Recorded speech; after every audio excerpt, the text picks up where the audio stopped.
articulo mortis.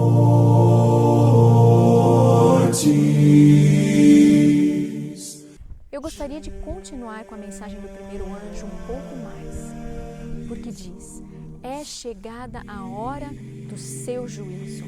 E creio que nós precisamos ver algumas coisinhas mais sobre o juízo. Por exemplo, um princípio, 1 Samuel 16. Porque o Senhor vê não como o homem vê, pois o homem olha para a aparência exterior, mas o Senhor olha para o coração. Por fora, as pessoas podem parecer muito maravilhosas, enquanto por dentro podem ter todo tipo de corrupção, não é verdade? E nós estamos falando de corrupções conhecidas. Nós precisamos nos lembrar disso, pecados conhecidos. E a pessoa conhece qual é seu pecado. Veja essa declaração. A lei de Deus alcança os sentimentos e motivos, bem como os atos exteriores.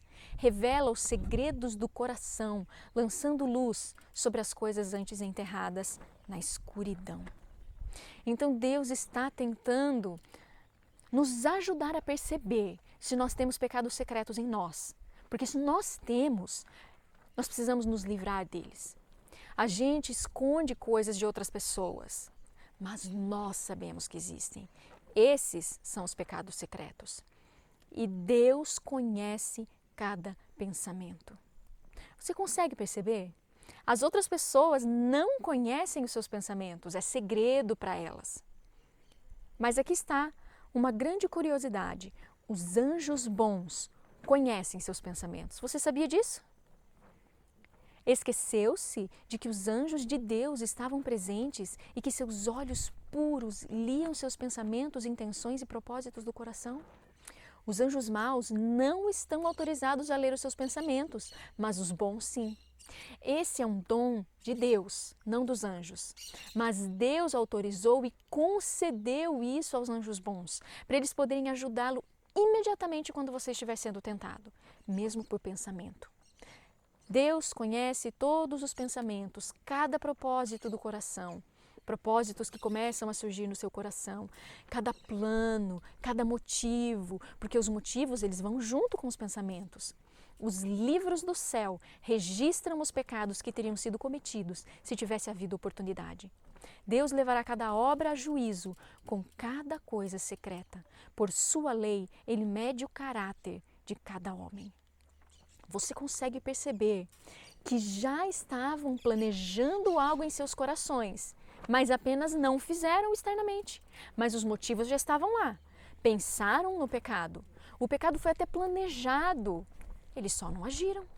Mas Deus viu tudo isso. Deus vê que o coração está corrompido.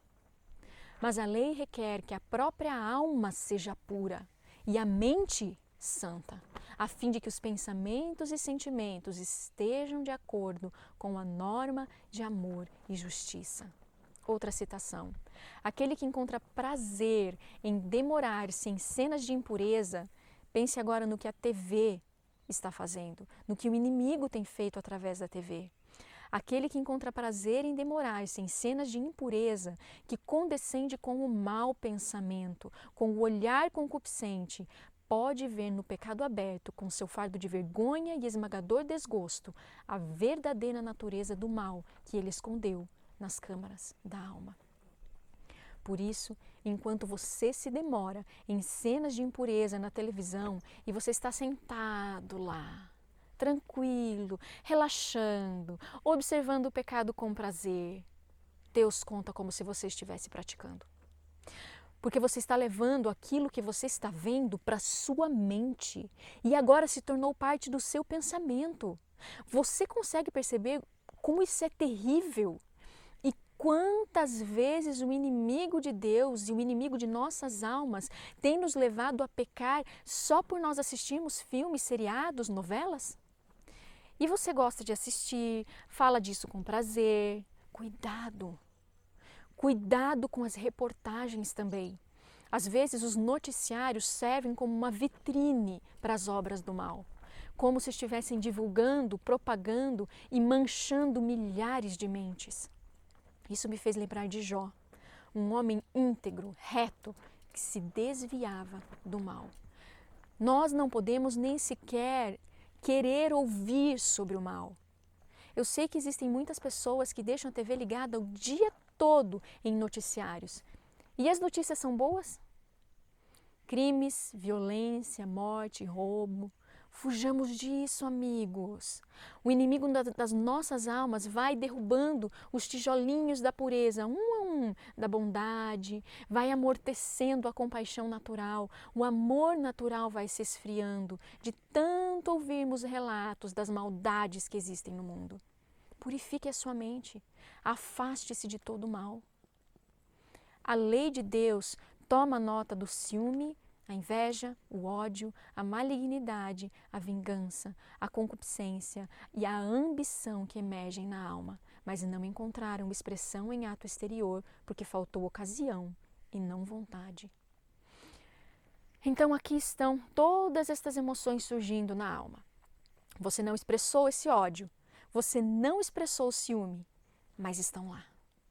E essas emoções pecaminosas serão tomadas em conta no dia em que Deus há de trazer a juízo toda a obra e até tudo que está encoberto, quer seja bom, quer seja mal. Isso é que nós chamamos de pecados secretos. Não são inconscientes, não. Eles não são desconhecidos, não. Eles são conhecidos por seu coração, por Deus e pelos anjos. Mas as outras pessoas não sabem de nada. É por isso que nós chamamos de pecados secretos. Vi que muitos cairiam deste lado do reino. Deus está testando e provando o seu povo, e muitos não suportarão o exame de caráter, a avaliação divina. Muitos terão de empreender uma rigorosa ação para vencer seus traços peculiares de caráter e apresentarem-se sem mancha ou ruga ou coisas tais, irrepreensíveis diante de Deus e dos homens. Precisamos prestar mais atenção a essas coisas. O coração, pois Deus olha para o que está acontecendo no coração. Pode não ter surgido ações, não se exteriorizou, ninguém percebeu, ninguém sabe, mas está lá. Agora, um outro elemento da mensagem do primeiro anjo é a questão da adoração, e adorai. Adorar a quem? A quem fez todas as coisas, o Criador. E em cima dessa questão haverá uma grande controvérsia, não é mesmo?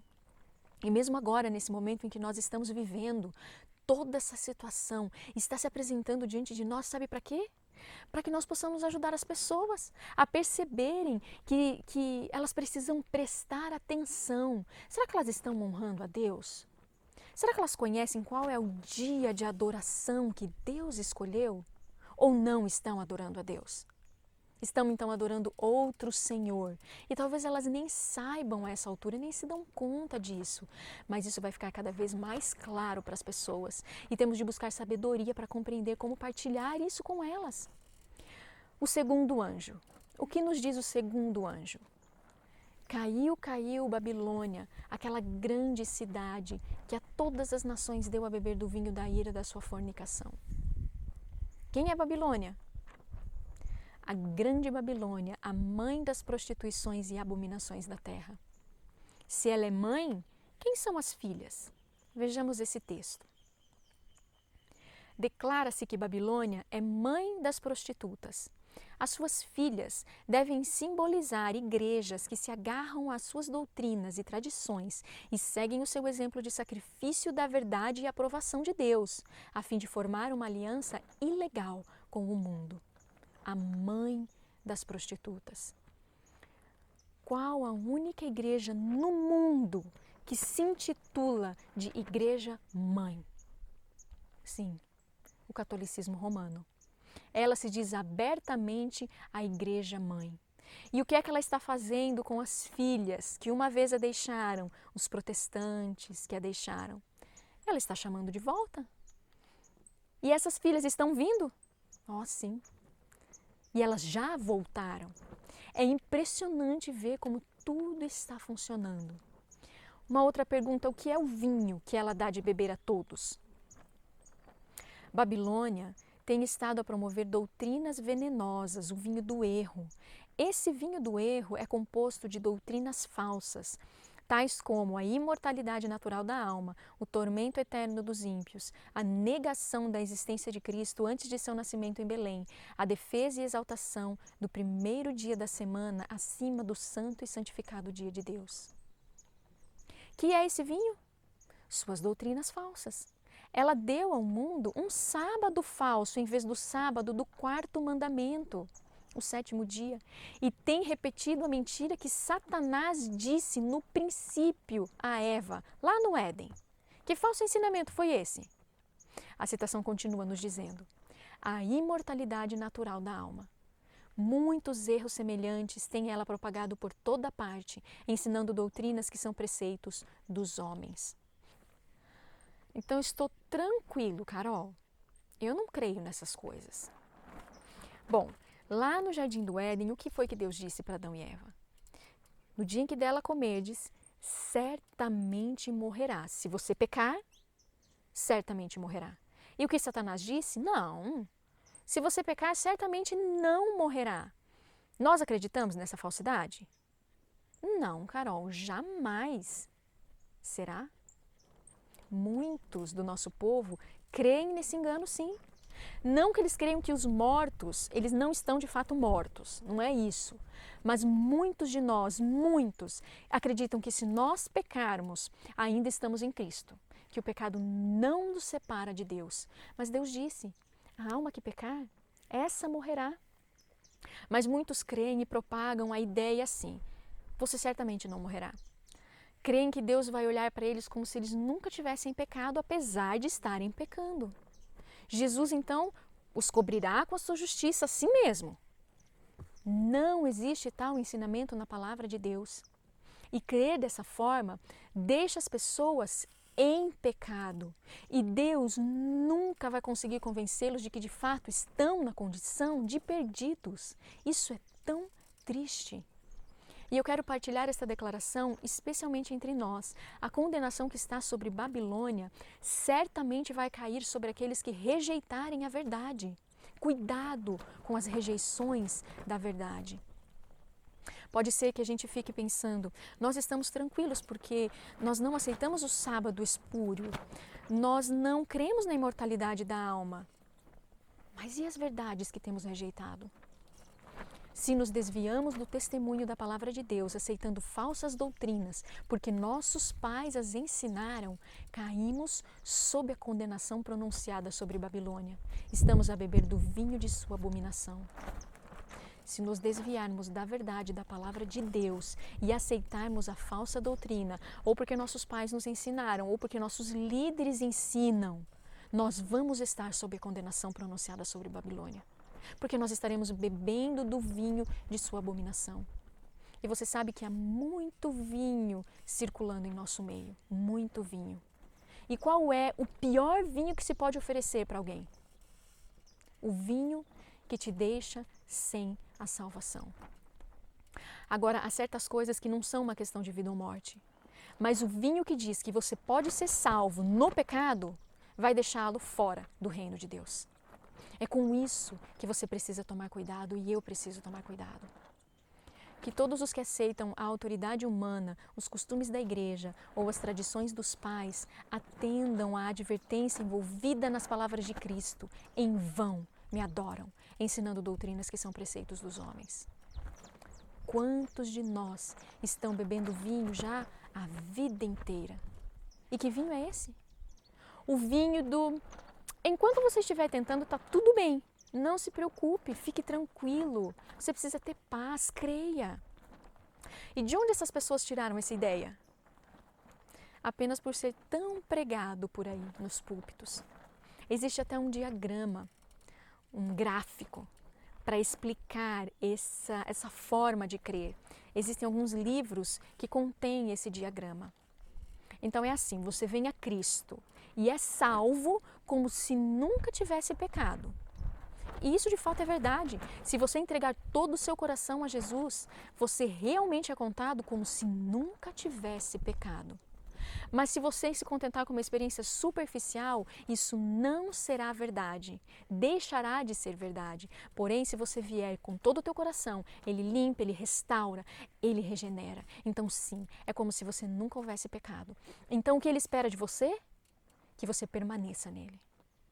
Mas essa pessoa aqui desse gráfico não entendeu isso. Ele apenas vem e crê que a justiça imputada ao cobre como uma capa. E ele pensa que as vestes nupciais é essa cobertura externa, algo externo, algo declarativo. Mas isso não é o que a palavra de Deus diz. As vestes nupciais é a justiça dos santos, permitindo que Deus viva em sua vida, ou seja, permitindo que Deus viva no seu coração, na minha vida. O caráter, então, que vai ser visto não é o meu, não, é o do próprio Deus. Não é isso que a Bíblia diz? Vivo não mais eu, mas Cristo vive em mim. E a Bíblia diz, bem-aventurado aquele que vigia e guarda as suas vestes, para que não ande nu e não se vejam as suas vergonhas. Sempre que você volta a pecar, você não possui o fruto do Espírito. Veja isso de uma forma muito prática. Se eu me zango com uma pessoa aqui, que está aqui agora, e eu me zango com essa pessoa aqui, onde está o amor, a alegria, a paz, a paciência, a bondade, a mansidão, a fidelidade para representar a Cristo? E que tal o autocontrole? Onde está? Eu estou sem as vestes, completamente nu. É isso o que significa estar nu. Quem faz assim está verdadeiramente nu. Por isso é dito, pelos seus frutos os conhecereis. Porque pelos frutos dá para saber se você está nu ou não. Não dá para servir a Deus e de repente Satanás ao mesmo tempo, não. E quando você julga seu espírito e a sua atitude, você mesmo sabe muito bem a quem você está servindo. Mas esse diagrama está dizendo assim, sim, você pode servir a dois senhores. Você ainda está coberto pela justiça de Cristo, desde que você tente pouco a pouco. E aí você vai melhorando, cada vez mais, um pouquinho aqui, vai tentando e vai mais, com mais força, com mais vontade. Finalmente você alcança a perfeição. E aí você conseguiu. E muitos de nós estão fazendo exatamente isso, tentando, sem nunca conseguir alcançar a perfeição. Apesar da pessoa ter caído em pecado, aqui nesse ponto do gráfico e aqui em vários lugarzinhos, vários pecados que ela caiu, a justiça de Cristo seguiu cobrindo essa pessoa durante o caminho todo. Meus irmãos, isso é mentira. Eu não sabia desse diagrama. Eu nem conhecia esse diagrama, eu conhecia algumas frases. E hoje eu vejo que vem desse tipo de evangelho, desse tipo de diagrama. Então, frases como essas.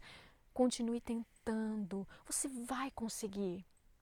Olha, eu sei que você caiu em pecado, mas desde que você continue estudando a Bíblia, orando e tentando, está tudo bem. Jejuando, programas de jejuns e de orações, é isso que conta. Você não queria pecar, isso basta aos olhos de Deus. Sabe, é assim mesmo. Nós somos pecadores, não é? Pecadores fazem o quê? Pecam. Outra frase, quando Jesus voltar, você vai vencer a final. Até lá, você fique firme, tentando. Mas não estamos sendo ensinados como fazer para nos render a Cristo, como ter nossa natureza sob controle do Espírito Santo, como ser nascido do Espírito. Então a única coisa que resta é arranjar desculpa para os pecados, ainda pensando que somos verdadeiros cristãos, que estamos cobertos. Aquilo que você não consegue, Cristo completa. Sim, você não consegue. Por isso Cristo completa, dando perdão para o pecado que você cometeu e poder para vencer daqui em diante. E então paz com Deus, através de um coração inteiramente submisso e rendido a Ele, inteiramente e constantemente. Em resumo, para entendermos onde esse gráfico pode nos levar, eu vou contar mais essa última experiência da vida de Margaret Davis, e triste experiência. O pai de Margaret devia ter sido preso. Você sabe por quê? Ele molestava as próprias filhas. Pecados secretos. Uma vez Margaret conversava com um pastor E ele disse a ela: seu pai era um homem tão bom. Margaret respondeu: você não conhece meu pai. Nem ela mesma conhecia, até começar a ouvir histórias das outras irmãs depois de adultas. Pecados secretos. Os outros não sabiam, mas ele deveria ter sido preso. E então um dia Margaret estava falando com um grupo de pessoas e havia ali um teólogo, um homem muito conhecido.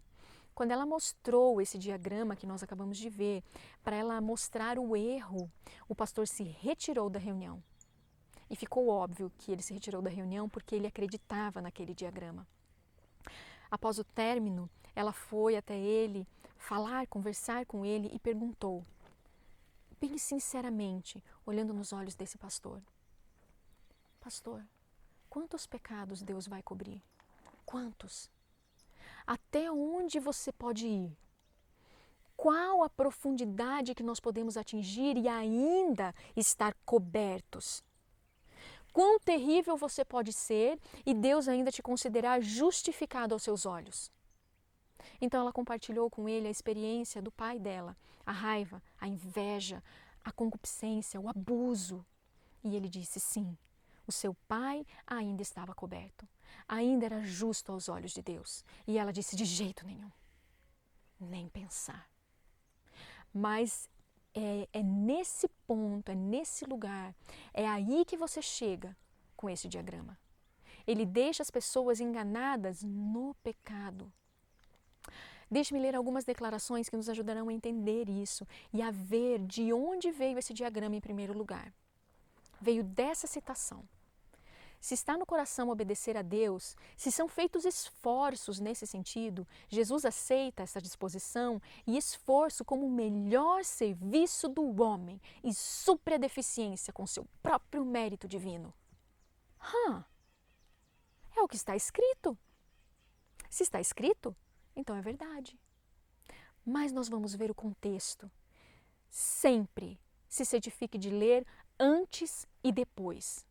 Essa é uma citação que as pessoas usaram para crer nesse diagrama que vimos.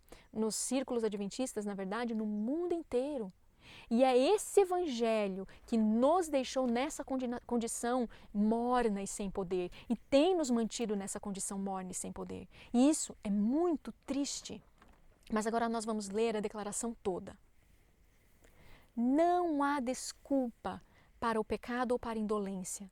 Jesus vai à frente e quer que sigamos os seus passos. Ele sofreu, ele se sacrificou como nenhum de nós pode fazê-lo, para que pudesse colocar a salvação ao nosso alcance. Não precisamos ficar desalentados. Jesus veio a nosso mundo trazer poder divino ao homem, para que por meio de sua graça possamos ser transformados à sua semelhança. E então a frase que lemos antes: se está no coração obedecer a Deus, se são feitos esforços nesse sentido, Jesus aceita essa disposição e esforço como o melhor serviço do homem e supre a deficiência com seu próprio mérito divino. Mas, sempre preste atenção no mas. Na versão em português, eu consultei, ele não existe, mas no original existe a palavrinha mas. Mas ele não aceitará os que alegam ter fé nele e, no entanto, são desleais ao mandamento de seu pai. É bem direto. E logo em seguida, se você ler as frases seguintes, e aí você vê o contexto todo e você entende o que o texto está querendo dizer. Muito ouvimos acerca da fé, mas precisamos ouvir muito mais acerca de obras. Muitos estão a enganar a própria alma, vivendo uma religião fácil, acomodatícia, sem cruz. Mas diz Jesus: se alguém quiser vir após mim, a si mesmo se negue, tome a sua cruz e siga-me. Note isso, o evangelho que prega justificação mesmo quando você está em pecado é uma religião sem cruz. Você pode continuar caindo em pecado de vez em quando e ainda sentir que está coberto, protegido, está em segurança, em paz. E tem muitas pessoas que creem nisso. Carol, é que você não entendeu. Você não pode viver pecando, mas um deslize ou outro é normal. Isso é tão confuso.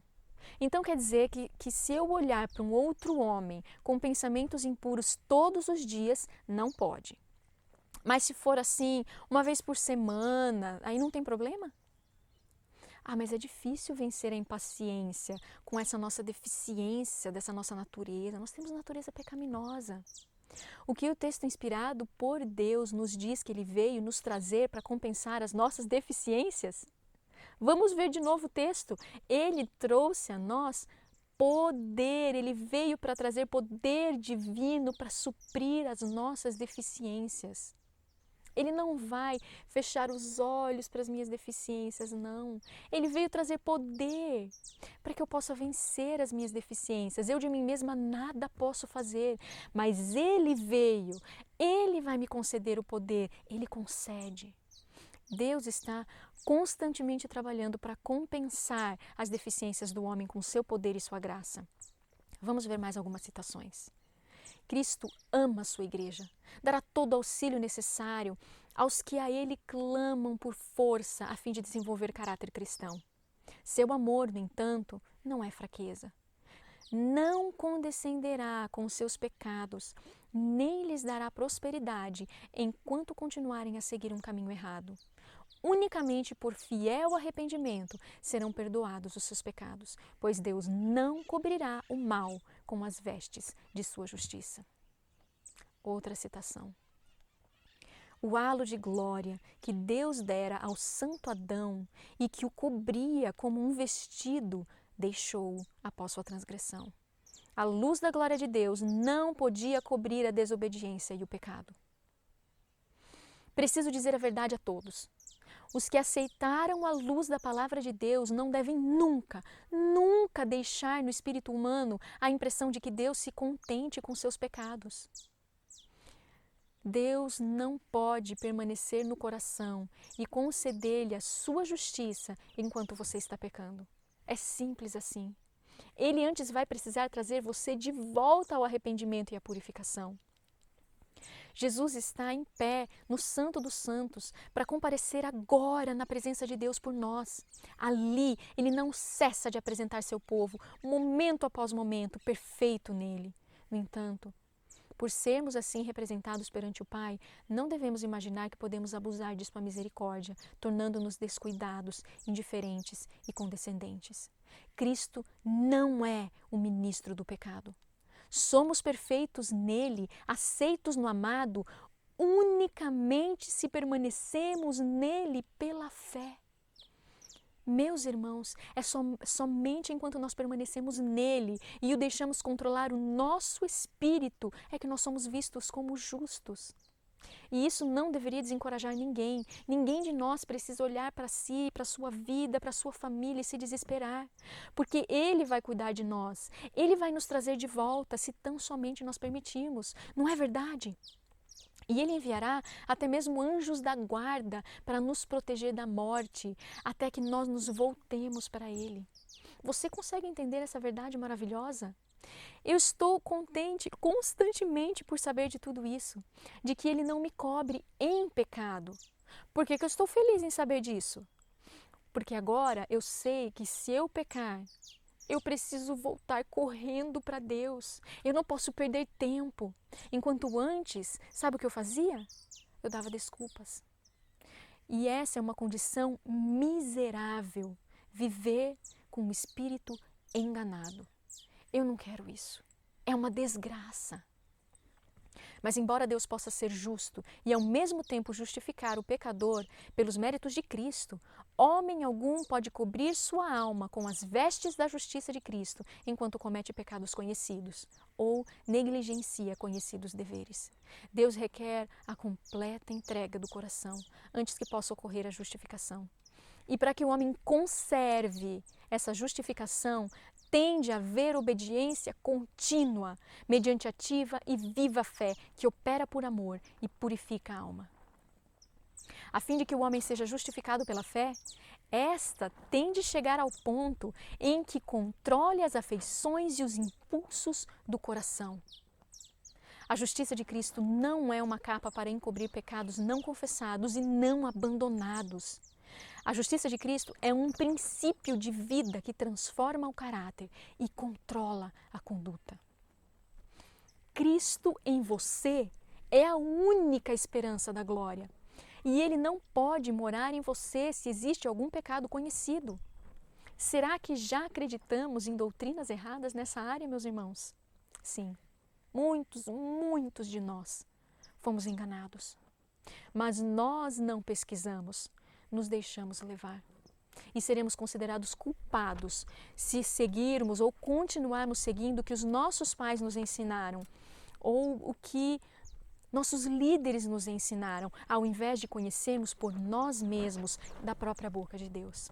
Diz aqui: não se esqueçam de que as mais perigosas armadilhas que Satanás prepara para a igreja procedem de seus próprios membros. Todo tipo de vento de doutrina soprará sobre nós. Nós precisamos estudar as razões da nossa fé, questionar as coisas. A Bíblia diz em 2 Pedro: e também houve entre o povo falsos profetas, como entre vós haverá também falsos doutores, que introduzirão encobertamente heresias de perdição. Olha, irmãos, heresias de perdição, e negarão o Senhor que os resgatou, trazendo sobre si mesmos repentina perdição. Heresias de perdição. E o que a palavra de Deus diz sobre isso? E até importa que haja entre vós heresias, para que os que são sinceros se manifestem entre vós. Deus permitiu que essas heresias entrassem sorrateiramente entre nós, entre o nosso povo, para nos testar. E muitos têm estado a ver que algo está errado, tem alguma coisa que está errada. A doutrina que vem sendo propagada e vem sendo pregada em nosso meio não pode estar certa. Muitas pessoas estão se dando conta disso e começam a pensar, questionar e então passam a abrir a Bíblia e o espírito de profecia e examinar por si mesmos. Pode ser que os destruidores já estejam treinando sob as mãos de Satanás, aguardando apenas que uns poucos porta-bandeiras tomem seus lugares e com a voz de falsos profetas clamem: paz, paz, está tudo bem, pessoal, calma, é só acreditar, quando o Senhor não falou de paz. Eu raramente choro, mas agora meus olhos estão marejados de lágrimas que caem sobre o papel em que escrevo. Pode ser que dentro em breve tudo que foi profetizado entre nós atinja o final e a voz que agitou o povo não mais perturbe seus cochilos carnais. O que isso tudo significa? Significa que muitas vozes estão clamando o seguinte: não se preocupe, irmão. Deus ainda vê você como justo. Ele perdoa, Ele é amor. É só confessar. Confesse. Você peca porque você é pecador, então você chega no fim do dia, qual que é o seu papel? Confessar. E Ele vai completar e estará tudo bem. Paz, paz, quando não há paz. E a pessoa que está pecando sabe que não há paz na alma, porque o Espírito Santo não lhe dará paz enquanto houver pecados conhecidos. Mas já algumas pessoas têm pecado contra o Espírito Santo já há tanto tempo que já não sentem mais nenhum pesar na alma, não tem mais nenhuma luta interna. O inimigo prevaleceu e a pessoa segue se sentindo tranquila, em paz, como que embalada por um sono infernal. Não extingais o Espírito. E diz que os de dentro, o que o texto que nós lemos chama de destruidores, os de dentro, unirão as suas vozes com o falso profeta. Quem é o falso profeta? É o protestantismo que se apostatou e tem voltado à igreja mãe. E não é esse exatamente o evangelho que eles têm ensinado o tempo todo? Sim, é exatamente o evangelho que eles ensinam. Você consegue perceber? Não há poder. Exalta-se o perdão, confesse e você será perdoado, mas não ensina a sair, se levantar da oração. Você pediu perdão e agora você se levanta e você sai em novidade de vida. Ajoelha para pedir perdão e se levanta para pecar um pouco de novo. Ajoelha para pedir perdão, se levanta e sai para cair de novo em tentação. Mas o nosso evangelho não é assim. Mas o texto diz que os destruidores que existem entre nós concordarão com o falso profeta e unirão as suas vozes ao falso profeta. E hoje esse coro, essa união está muito forte. Hoje é assim: Jesus te salva. Disseram para Margaret, A mesma coisa que eu estou dizendo aqui, mas eles disseram para ela: Senhora Davis, não dificulte tanto o processo de ser salvo. Você já foi crucificada já há 2000 anos com Jesus. Creia nisso. E ela respondeu: não, eu não fui. Eu não fui crucificada com Cristo até o dia em que eu entendi como morrer para mim mesma. Como assim eu fui crucificada com Cristo se eu saio irritada com alguém? Se eu saio magoada com as pessoas? Isso não é morrer com Cristo. Isso não é ser crucificado com Ele. E ela entendeu isso quando ela tinha 46 anos. Mas é isso o que andam ensinando por aí para as pessoas. Vocês já foram crucificados há 2000 anos, basta acreditar, fique em paz com Deus. Não há paz, não há paz nesse evangelho. Nós precisamos examinar o que nós ouvimos, tudo o que nós lemos, por nós mesmos, porque Satanás está fazendo tudo para deixar as pessoas pensando que estão salvas enquanto pecam, enquanto continuam vivendo a mesma vida. Porque assim ele sabe, elas não poderão ser salvas. E não fique pensando que você tem que fazer algo horrendo, matar alguém. Não fique pensando que é isso. Basta você colocar a culpa em outra pessoa quando você fica ressentido. Você colocar a culpa no seu marido quando você fica amargurada. A sua raiva você coloca na sua esposa porque ela fez tal coisa, ou seus filhos. A sua impaciência você coloca a culpa nos seus filhos, na pessoa que te fechou no trânsito, no irmão que não te cumprimentou. Sua irritação, você coloca a culpa. Alguém deixou alguma coisa no meio do caminho e você coloca a irritação sobre as outras pessoas. Basta fazer isso e você estará perdido. Todos os aspectos de fanatismo e teorias errôneas que pretendem ser a verdade serão introduzidos entre o povo remanescente de Deus. Veja que alerta grande para nós. Com o intuito de sustentar doutrinas errôneas ou práticas anticristãs, alguns apanham passagens das Escrituras separadas do contexto, citando talvez a metade de um simples versículo, como prova de seu ponto de vista, quando a parte restante mostraria ser bem contrário o sentido. E assim, se alguém vier a você com uma passagem da Bíblia ou uma citação do Espírito de profecia que dê a entender que você está salvo em pecado, por favor, vá e olhe o contexto todo. Leia antes, leia depois, leia o capítulo todo, leia o livro todo se for necessário, em oração e humildade. E aí Deus vai lhe conceder a visão completa, o contexto todo. Vamos ler mais algumas citações, porque existe um ensinamento entre nós hoje em dia que diz que alguns salvos vão mesmo precisar ter um caráter puro, mas os outros salvos não precisam. Os 144 mil, por exemplo, eles precisam ter mesmo um caráter puro e imaculado. E assim se diz às pessoas. Vocês precisam se esforçar por estar entre os 144 mil, mas se vocês não conseguirem, não se preocupem, porque os outros salvos serão salvos mesmo sem esse caráter puro. Não existe tal ensinamento na palavra de Deus. Isso é doutrina de homens, é tradição de pais. E essa tradição tem estado entre o nosso povo já há muitos anos. Deixe-me ler algumas citações. A Bíblia, por exemplo, diz em Hebreus 12:14: segui a paz com todos e a santificação, sem a qual ninguém verá o Senhor. Quantas pessoas verão o Senhor sem santificação? Ninguém. E o que é santificação? Santidade é integridade para com Deus, é a inteira entrega da alma e da vida para a habitação dos princípios do céu. Isso é santificação. Sem isso que acabamos de ler juntos, ninguém verá a Deus. Estamos aguardando aquele bem-aventurado e glorioso aparecimento do grande Deus e de nosso Senhor, Salvador Jesus Cristo.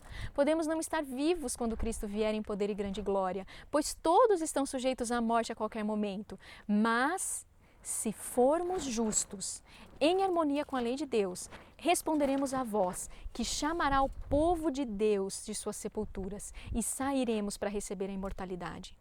Somente os abençoados e santos estarão prontos para a primeira ressurreição, pois quando Cristo vier, Ele não mudará o caráter. E o que é santidade mesmo? Render-se inteiramente a Deus. A palavra de Deus declara que devemos ser considerados irrepreensíveis, sem mancha, ruga ou coisa semelhante. Mas o Senhor reprova e corrige o povo que professa guardar sua lei. Aponta-lhes os pecados e manifesta-lhes a iniquidade, porque deles deseja separar todo o pecado e impiedade, a fim de que aperfeiçoem a santidade em seu temor e estejam preparados para morrer no Senhor ou serem trasladados para o céu. Essa passagem é importante. Morrer ou ser trasladado para o céu requerem a mesma coisa, santidade. Deus os repreende, reprova e castiga, de modo a serem purificados, santificados, elevados, sendo afinal exaltados a seu próprio trono.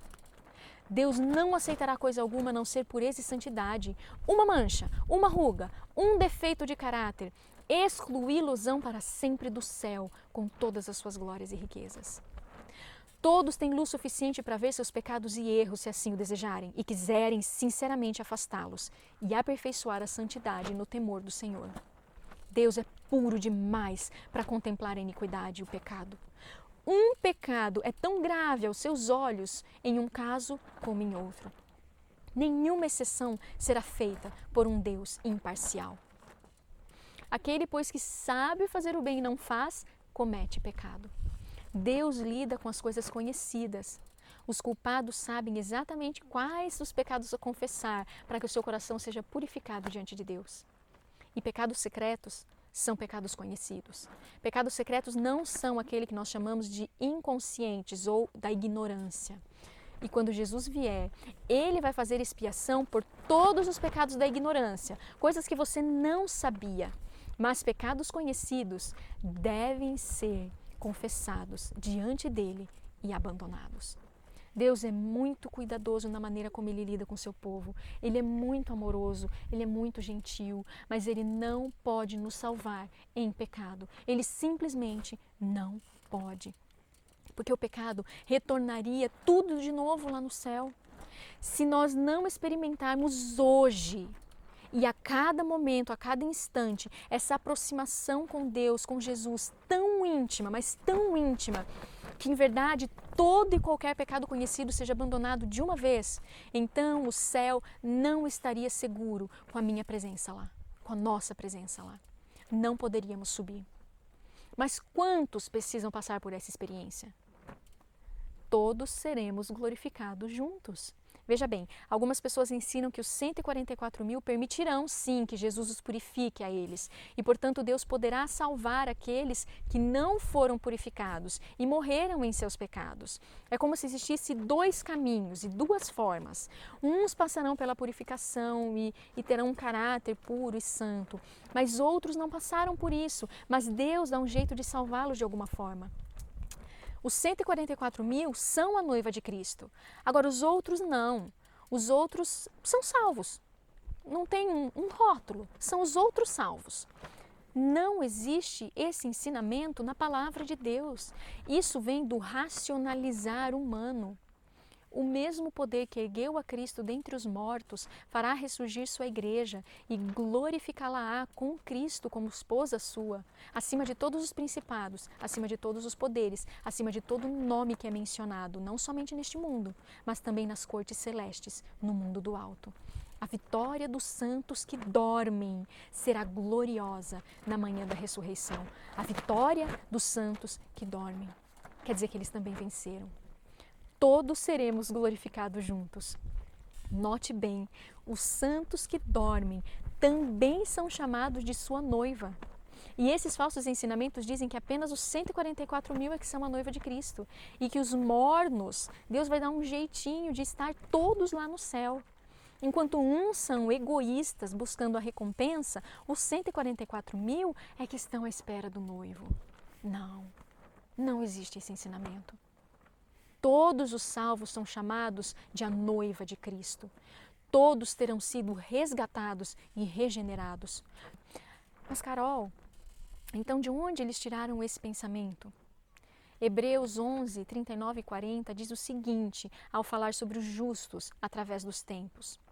E todos estes, tendo tido testemunho pela fé, não alcançaram a promessa, provendo Deus alguma coisa melhor a nosso respeito, para que eles, sem nós, não fossem aperfeiçoados. usam esse texto para ensinar que os 144 mil serão perfeitos, sim, é verdade. E, portanto, agora Deus vai poder tornar perfeito todos os mortos que não venceram, mas que creram. Mas não é isso que o texto está dizendo. Aqui está dizendo que os mortos não receberão o reino antes dos vivos, e os vivos não receberão antes dos mortos. Todos seremos glorificados juntos. O que o verso está dizendo simplesmente é que todos nós vamos receber a promessa ao mesmo tempo. É tudo o que está dizendo. Todos devem ter as vestes nupciais. A noiva toda, o conjunto da noiva toda, que é a igreja de Cristo, sim, deve estar trajada com aquelas vestes que o próprio Cristo concede. Muitos cristãos pensam que poderão colocar essa vestimenta quando Cristo vier. Ou então quando chegarem no céu, aí eles vão colocar essa vestimenta. Não. Todos devem ter as vestes e o nome de Deus nas suas testas. E o que significa ter o nome de Deus na testa? As vestes puras e sagradas não estão preparadas para serem usadas por ninguém depois que ele entrar nos portões da cidade. Todos os que entrarem terão o manto da justiça de Cristo e o nome de Deus será visto em suas testas. Este nome é o símbolo que o apóstolo viu em visão e significa submissão da mente à obediência inteligente e leal a todos os mandamentos de Deus. Quem irá para o céu? Quem não ceder à sua própria vontade. Quem não agir de acordo com o seu próprio querer, de acordo com o seu próprio desejo e o seu próprio sentimento. Entende? Porque se você não renuncia à sua própria vontade aqui nesse viver, como Deus vai poder confiar em você lá no céu? Você não vai estar lá. É isso que significa ter o nome de Deus na sua testa. Render a sua vontade a Ele. Seja feita a tua vontade e não a minha. A perfeição moral é exigida de todos, nós já falamos sobre isso. Todos precisam passar pela experiência do novo nascimento. Jesus disse muito claramente que o que nasce da carne é carne e não pode herdar o reino dos céus. Você precisa nascer de novo. Todos devem ter a mente de Cristo. E isso acontece na experiência do novo nascimento. Todos devem abrir a porta do coração e permitir que Jesus entre. E isso é o que os mornos não entenderam, por isso não têm feito. Eles não abriram a porta do coração. Jesus ainda está lá batendo e eles pensam que estão ricos, que são abastados e não têm necessidade de nada. E eles não se deram conta de que Jesus ainda está do lado de fora da porta. Mas se eles apenas começassem a estudar, em vez de acreditar em fábulas, logo descobririam a sua condição, ao ver o que significa ter neles Cristo, a esperança da glória. Todos devem ser completamente salvos. Portanto, pode também salvar perfeitamente os que por ele se chegam a Deus. O ladrão foi perfeitamente salvo. Em verdade te digo hoje, você e eu podemos ser salvos da mesma forma, assim como o ladrão. Entregue teu coração ao Senhor. Diga a Ele todos os dias, aqui estou, Senhor. Condição miserável da minha vida, minha família, meu lar, as decisões. Eu te dou todo o meu coração, todos os meus pecados, todas as minhas vontades, meus sentimentos e meus pensamentos. Purifica-me, faz-me santo. Eu quero nascer de novo. Que o Senhor nos ajude a cada um de nós, a todos os dias nós fazemos isso, a viver em Cristo e a deixá-lo viver em nós. Que nós possamos aprender a andar sem cair, porque quando a porta da graça se fecha, já não haverá mais perdão. Sim, nós ainda vamos precisar de Jesus. Muitíssimo. Muitos dizem assim, olha, crer dessa forma, crer que não haverá mais perdão, a gente tira Jesus do seu ministério. Será? Aonde que ele estará?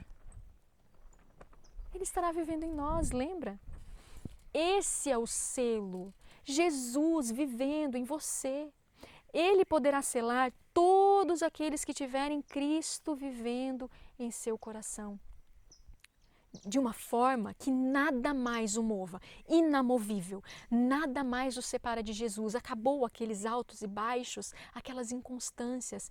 Esse é o poder do Evangelho que nós temos negado e nos esquecido. Por isso, lembra-te, mesmo quando te tratam mal, mesmo quando gritam com você, mesmo quando te atravessam, te respondem, são ásperos, grosseiros, cometem injustiças, só se vê o Espírito de Cristo em você, pois Ele é quem vive no templo do seu coração. Você não é mais inconstante. Essa é a única esperança para mim e para você, ter o Espírito de Cristo que é manso e humilde de coração. Sim, é uma luta terrivelmente árdua o renunciar à própria vontade e aos próprios caminhos. Aprendida, porém, essa lição, encontrarão descanso e paz. Ele vivendo em nosso coração constantemente, e então em pouco tempo, meus irmãos, Ele virá. Esse é o selo do Senhor.